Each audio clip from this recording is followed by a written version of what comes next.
I think Charlie Mayonnaise Kirk posted this. There was a fight where a black girl was fighting another black girl, and one black girl pulls out a gun and starts chasing after her. And the cops were following the one that pulled out the gun, and the one that pulled out the gun starts shooting. Now, these are two black girls fighting and a black police officer. It's a black neighborhood. I think in Cleveland or something like that. In the comments, a bunch of white people have posted GIFs of monkeys running around. There was also comments saying basketball people culture. There was comments saying black activities, like black activities. All of this is on this is on Instagram. This is in the comment section. They said this is the 13% crowd, or they said it's always the same people, like talking about black people. These did not get blocked.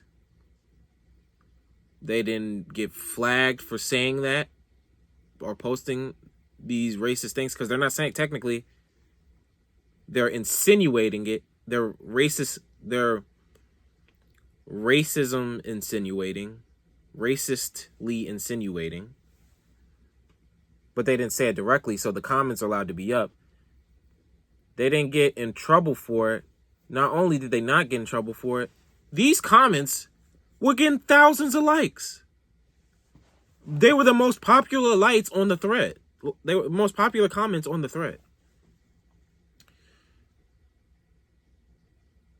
I've seen this so many times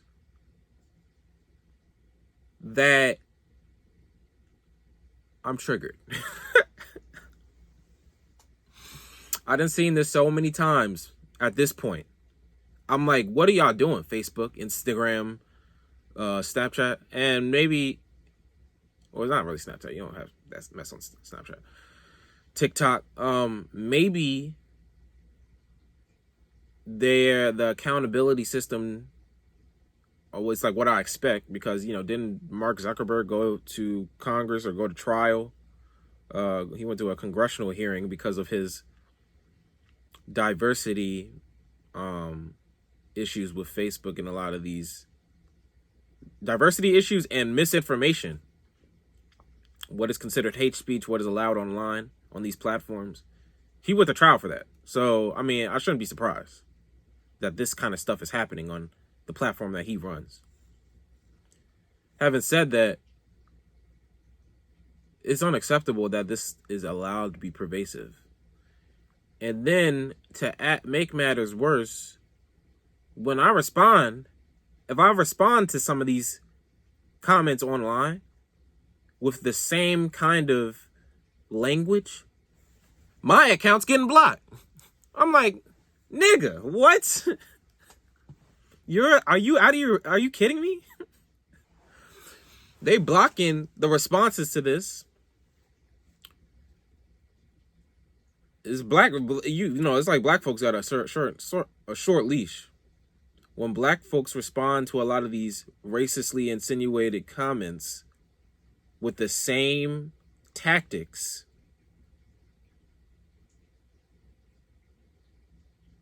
they're getting blocked. I remember writing one comment where I had put in, I think they blocked it because I put coon, but I put C00N. I was calling somebody a coon. They blocked that. I put in mayonnaise monkey. They blocked that. I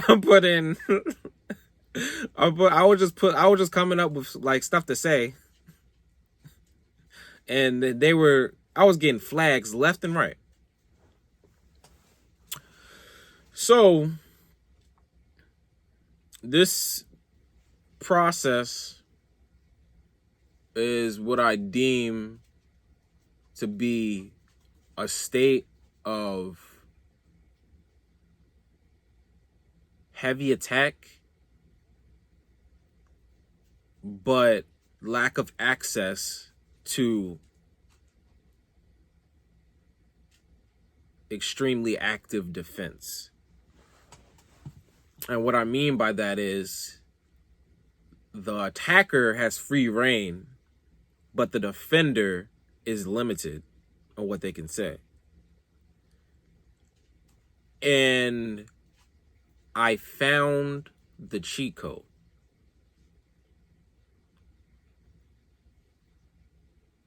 Calling it mayonnaise supremacy helped me a lot, because instead of going at white supremacists, white racists online and regurgitating in response, rebuttaling or commenting back with racist points back at them, it forced me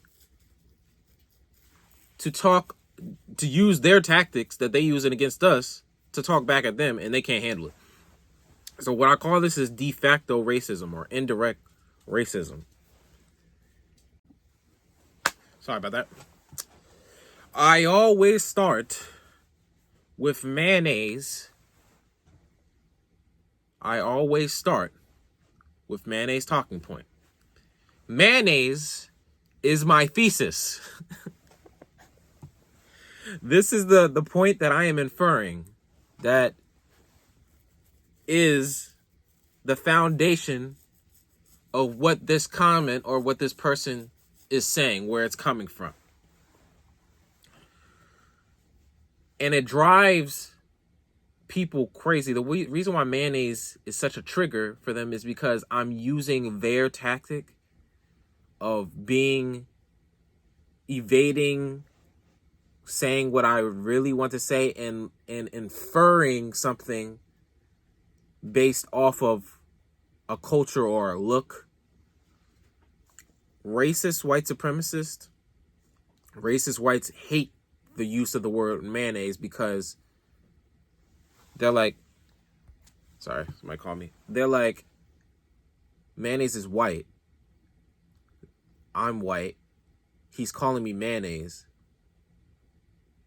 He's talking about me. He's talking about white people. He's talking about, when he says mayonnaise culture, he's saying white people or white culture. And I do that purposefully to make it look like that. Now, what they don't know a lot of times, and I reiterate in the comments, is that, hey, when I'm talking about mayonnaise culture, I'm talking about white supremacist culture, not white people's culture. Not everybody who's white is mayonnaise, as I've said earlier. But I am talking about your particular type of whiteness. Yeah, I'm talking about the white people from, you a part of that white community, that one piece of the white population that is racist. I'm talking about you. You're mayonnaise.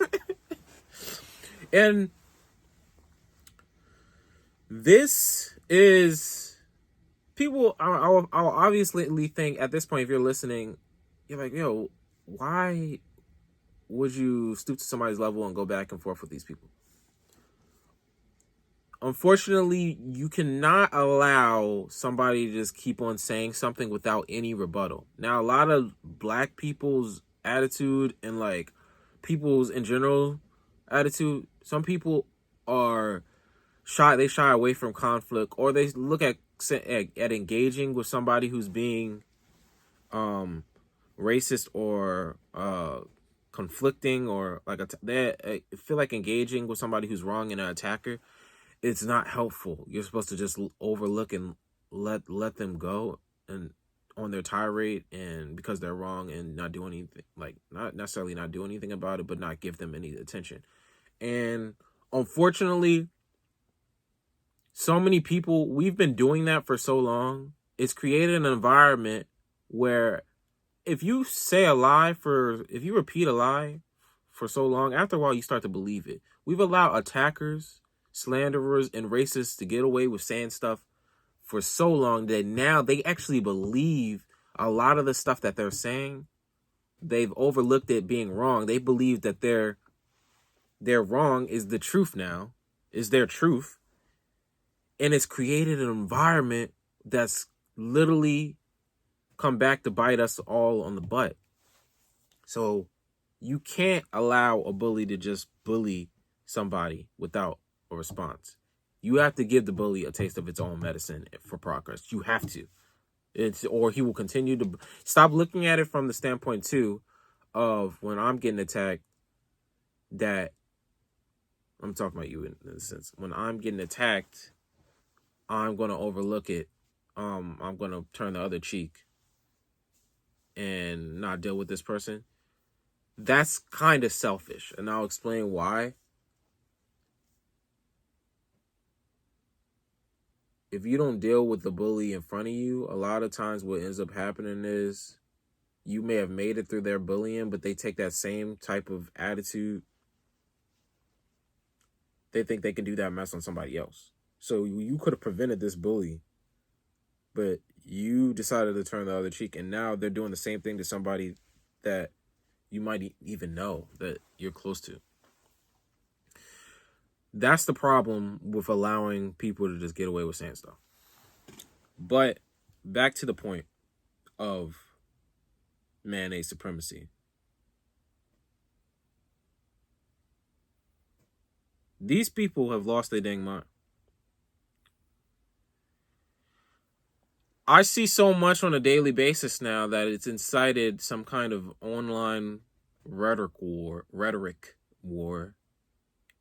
And I'm with the shits. Excuse my language. I didn't mean to curse, but like I'm with it.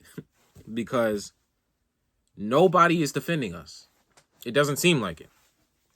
Like I said, what do you do when the platform is supposed to be doing a job of managing and guardrailing a lot of these conversations, but they're not? And you have very limited to say back.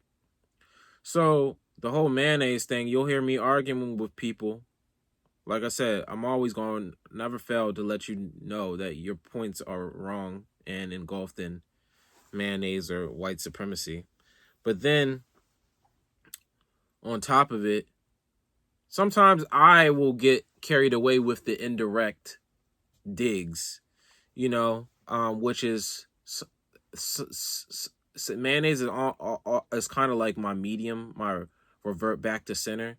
Because, I'll also throw in here or there, hey, trailer park culture or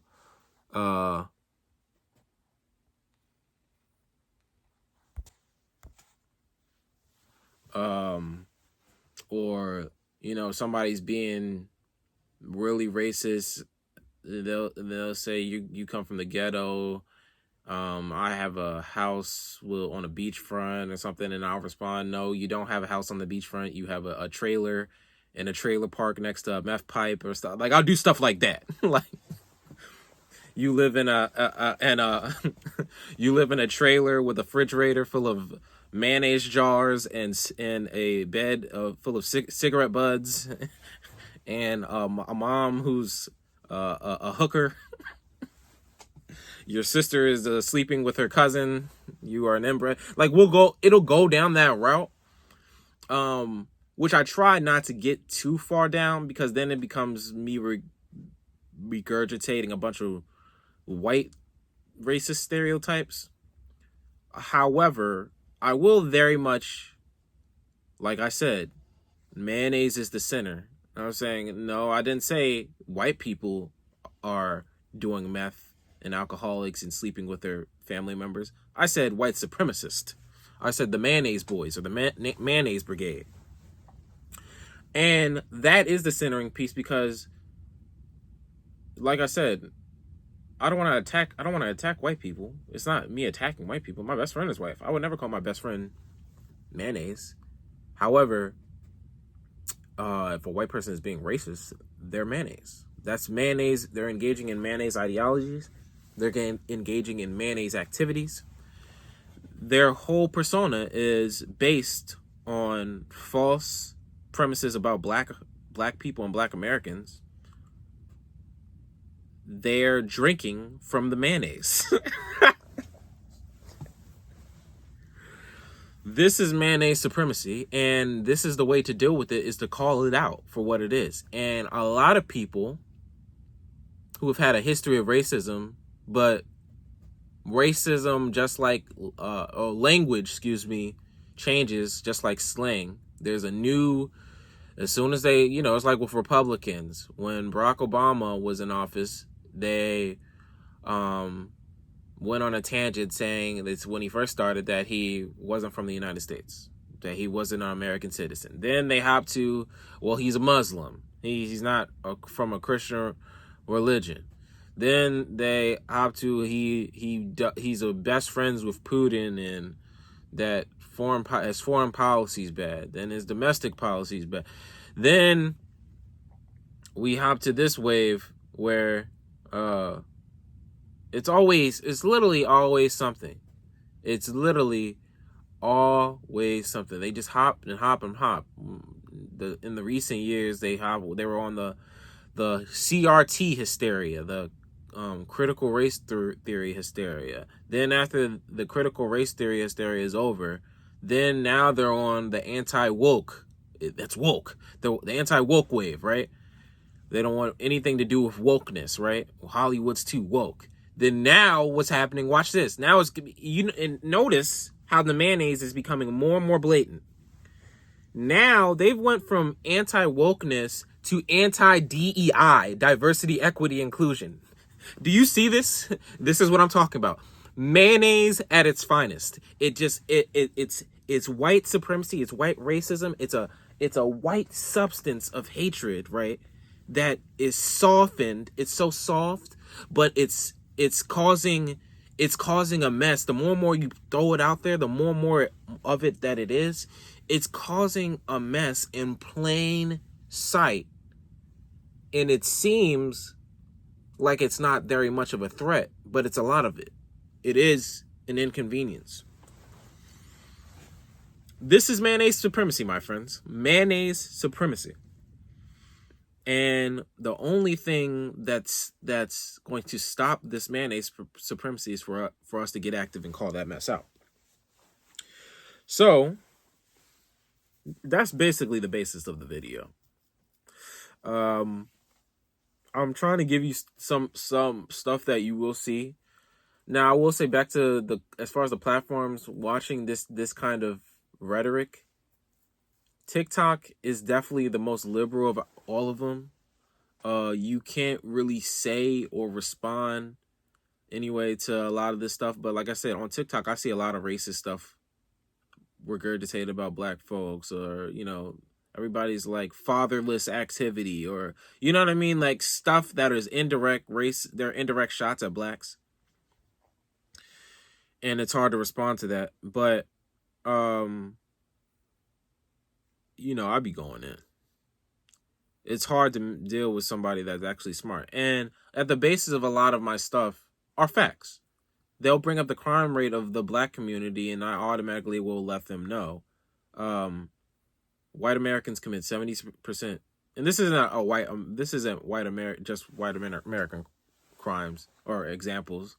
Like, the people I'm arguing with isn't just white American all the time. I'll give you examples of non-white American arguments too right after this. But if I get into arguing with a white American, I'll say, hey, so you saying blacks culture is degenerate, but how do white Americans make up 70% of all crime in the United States? How do white men who make up 30% of the population make up 82% of the serial killers? White people make up 54% of the mass shootings. White men, again, that 30%, make up 75% of all child pornography cases, 73% of all child molesters. Every major crime outside of murder that is committed is committed majority by white men. So if we're black men are just such a menace to society, how come the majority of those crimes are being committed by that community? That's one of the things that's a recurring conversation that happens with whitewashed Latinos or whitewashed immigrants that are talking about.